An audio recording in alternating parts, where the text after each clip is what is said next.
कुछ लोग मुगलों को राष्ट्र निर्माता बता रहे हैं, जैसे कबीर खान। आइए उस व्यक्ति की असलियत भी जानते हैं और साथ ही जेएनयू का देश विरोधी गतिविधियों से जो निस्ता नाता है उस पर भी थोड़ी सी नज़र इसी बीच में हम डाल लेंगे। आपको ये वीडियो पसंद आए तो इसे लाइक, कमेंट और शेयर जरूर कीजिएगा। और ये हमारा नया यूट्यूब चैनल है, क्योंकि पुराने यूट्यूब चैनल को यूट्यूब ने बैन किया हुआ है, तो इसे सब्सक्राइब जरूर करें।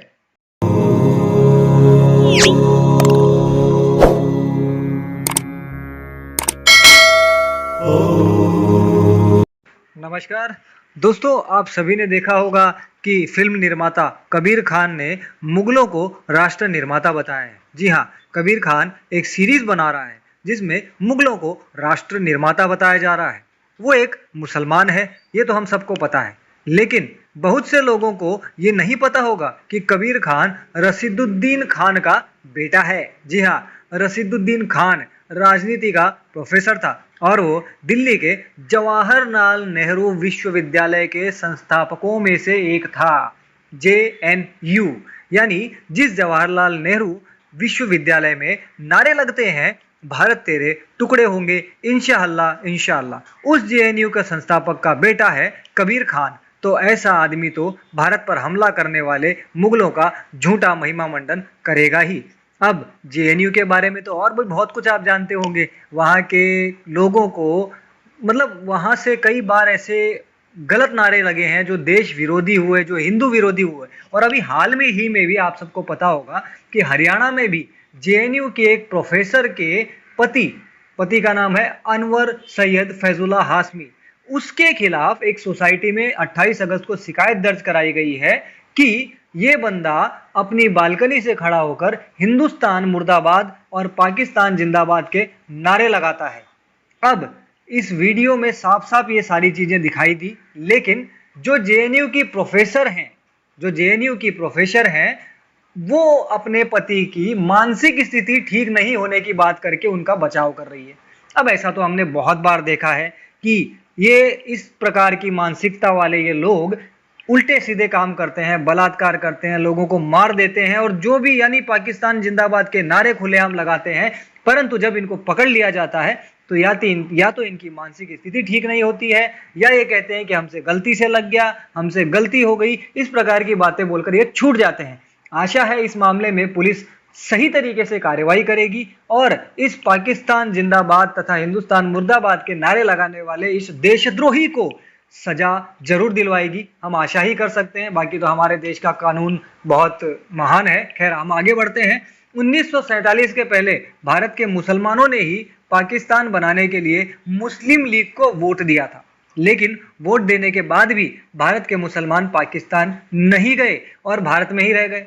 मुस्लिम लीग की छवि भारत में खराब हो गई, इसलिए जो मुसलमान भारत के अंदर पहले मुस्लिम लीग की पार्टी को समर्थन कर रहे थे, वही सब 1947 के देश के बंटवारे के बाद इस पार्टियों में शामिल होकर तथाकथित कम्युनिस्ट बन गए।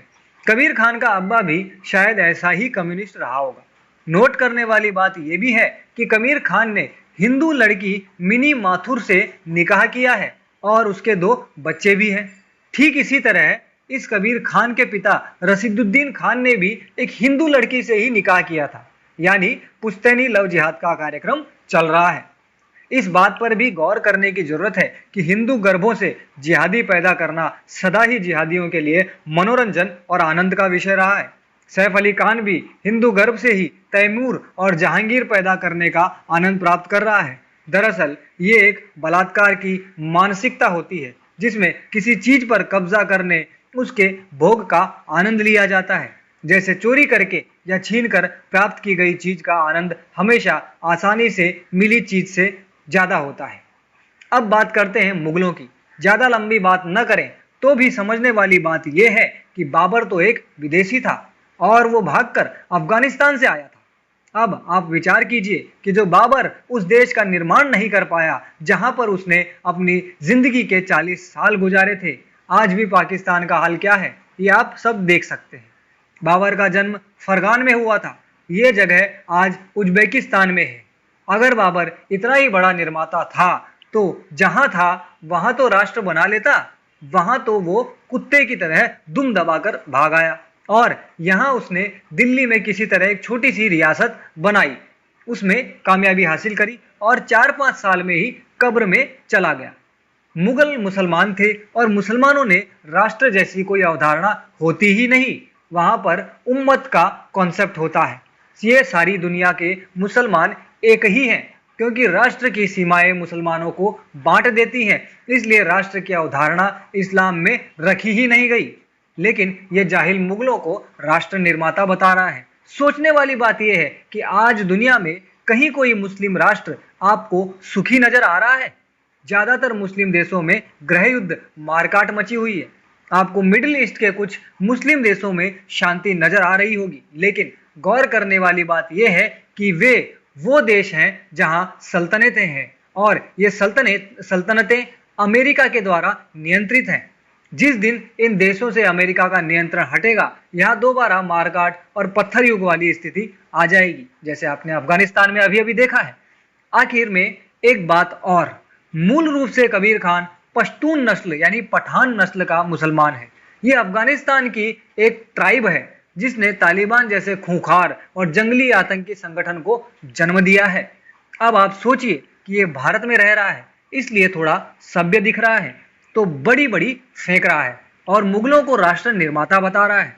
अगर इसकी हिम्मत है और गुद्दे में दम है तो अफगानिस्तान में तालिबान के सामने मुगलों को राष्ट्र निर्माता बताकर देख ले। तालिबान इसकी और इसके पूरे खानदान की बोटी बोटी अलग करके चील कौवों को खिला देगा। उसकी वजह यह है कि पठानों और मंगोलों में ऐतिहासिक दुश्मनी रही है। यहाँ भारत में अभिव्यक्ति की स्वतंत्रता के नाम पर आतंकियों को हीरो बनाने की आज़ादी मिली हुई है, जो बेहद खतरनाक है। इस सीरीज के खिलाफ कोर्ट में जाना चाहिए और भारत सरकार को भी इस पर तत्काल बैन लगाना चाहिए, और हम सभी को इसका विरोध पुरजोर तरीके से करना होगा, पूरी ताकत से करना होगा, क्योंकि हमारे देश में इन मुगलों को हीरो अब नहीं बनाने दिया जाएगा, नहीं बताने दिया जाएगा। जय श्री राम, वंदे मातरम, भारत माता की जय।